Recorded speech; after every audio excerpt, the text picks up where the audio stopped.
Chapter 21, Metal Teeth. Grunt's metal teeth struck to the electromagnet. Clunk! Hurr, he grunted. The world's most powerful electromagnet, said Doctor, proudly, and switched it off. Grunt immediately fell to the floor of the laboratory. Doof! Hurr, he grunted. Thank you so much for agreeing to take part in the experiment, Grunt. Hurr. Hiss, hissed the cat. Larka ran over to Grunt. Are you all right? She asked, trying to help him.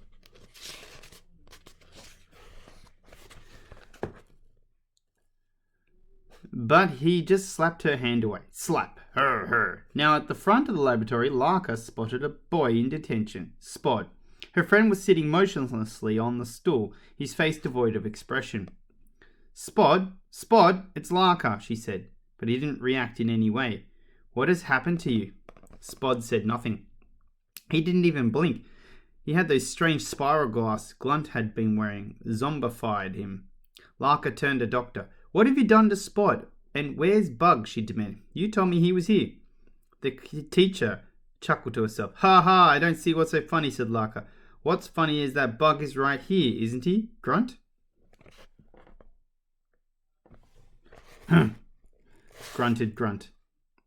I know he is short, which might be why he is so difficult to spot, said Doctor. Grunt, would you be so kind, please? The laboratory technician waddled over to the front of the class. He reached down and picked up a little boy by his nose. He dangled there, only the back of his head visible, but soon Grunt spun him around and Larka gasped in shock when she saw it was indeed Bug.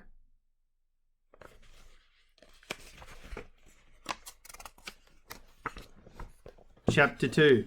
Seriously Sinister. How could Bug have just exploded in the sky and yet 5 minutes later be in detention? There was something seriously sinister going on at this school. Grunt dangled the little boy by his nose, his expression changing to one that almost resembled a smile, flashing his metal teeth. Bug, began Doctor, the new girl here thought you had exploded. Isn't that funny? Her, grunted Grunt, in a pantomime of laughter. Grunt, said Doctor. Her? Please ensure this young lady gets back to her room safely. I know the way, protested Larka, desperate to do some more investigating. No, purred Doctor. I insist, you are new here. After all, Grunt, have you seen the caretaker medal anywhere? Her, grunted Grunt. Please ask him to check Miss Larka. Everyone calls me Larka. Very apt. Do you ask Medal to check Miss Larka stays in her room tonight? We would hate for her to come to any harm. She purred an evil glint in her eye. Her, grunted Grunt, as he let go of Bug's nose. The boy slumped to the ground. Doof! Sizzle! Larka noticed something strange. The boy was wet through, but sizzling like a sausage. Bug, said the girl. Are you all right? Said she. Reached out to him. Don't touch him, barked Doctor. Why not? Demanded Larka.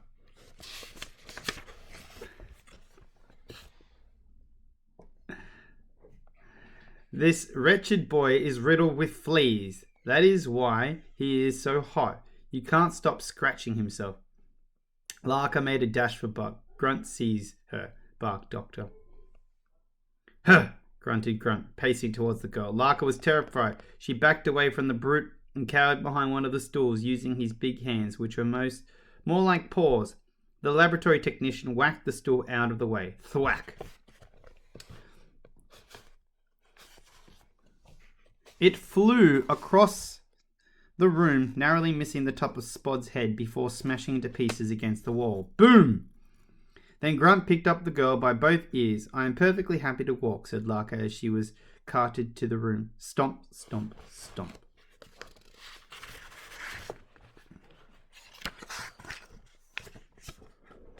Chapter 23, A Long Dark Tunnel. In a few painful moments, Larka found herself back in her cramped room. Medal made sure she was not going to go anywhere as, clunk, he locked her in. Sweet dreams, your royal highness, he said, as he and Grunt made their way back along the hallway, chuckling to themselves. Even Fiend, the one-eyed, one-legged cat on Grunt's head, allowed herself an evil little laugh.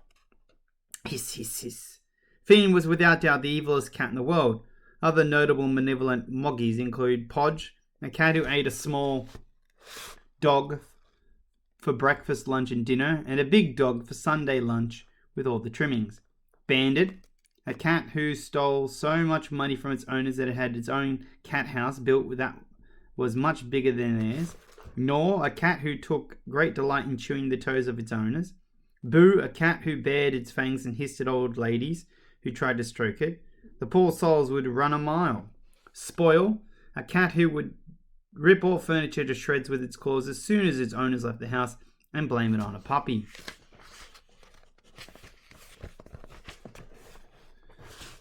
Sozzle, a cat who demanded champagne instead of milk in its bowl.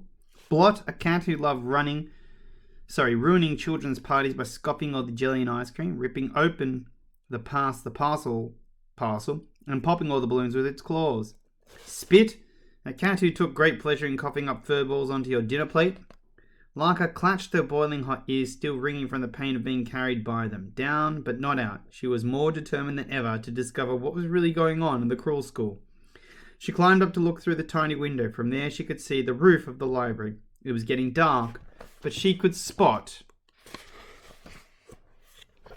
the broken tiles scattered around the hole in the roof. If that meteor really had crashed through the roof from above, then the tiles would have fallen inwards, but not outwards. The night was the best time to investigate further, so Larka waited until it was completely dark before going to work. The floor of Larka's room was a jumble of huge stone slabs, each one weighing as much as a really fat cat. One of those humongous ones where you can barely pick up, and if you do pick it up, then you have to immediately put it down again for fear of dropping it. Ones that have to be ferried around in a wheelbarrow, you know the type. Along the sides of these stone slabs were grooves in which little fingers could just poke. Larka had noticed that one of the stone slabs in the corner of her room creaked a little when she stood on it. When she ran her fingers along its side, she saw that someone had rubbed some of the dirt away. Digging the tips of her fingers under the slab, she found that it was loose. She lifted up the slab and placed it gently on the ground. On the underside of the slab, someone had chalked the words, "Beware the invisible door." It must have been scrawled by a previous occupant of Larka's room. Peering down, she saw a long, dark tunnel stretching out below her. She had no idea where it led, but she was just small enough to squeeze through the hole. She jumped down, putting the slab back into its place as she did so. The tunnel was rough and uneven, and must have been dug by hand. It ended up above the ceiling of the toilets. They were even more stinktastic than she could even imagine, positively medieval.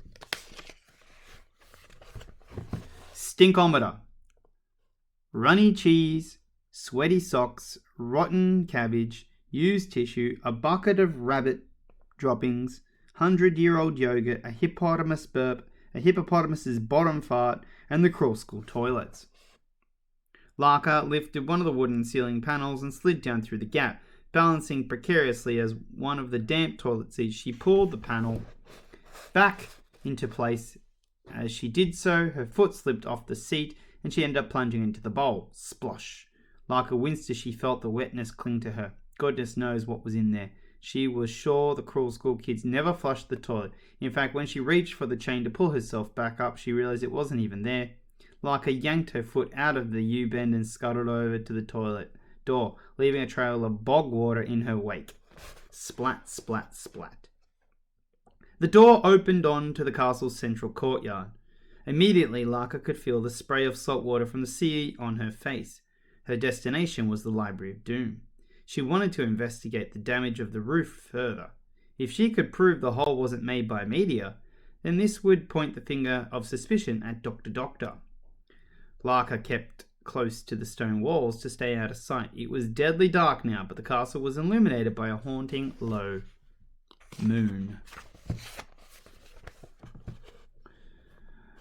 She tiptoed to a drain pipe on the wall of the library. She put her hands on it. It was wet and slippery, but she just managed to heave herself up.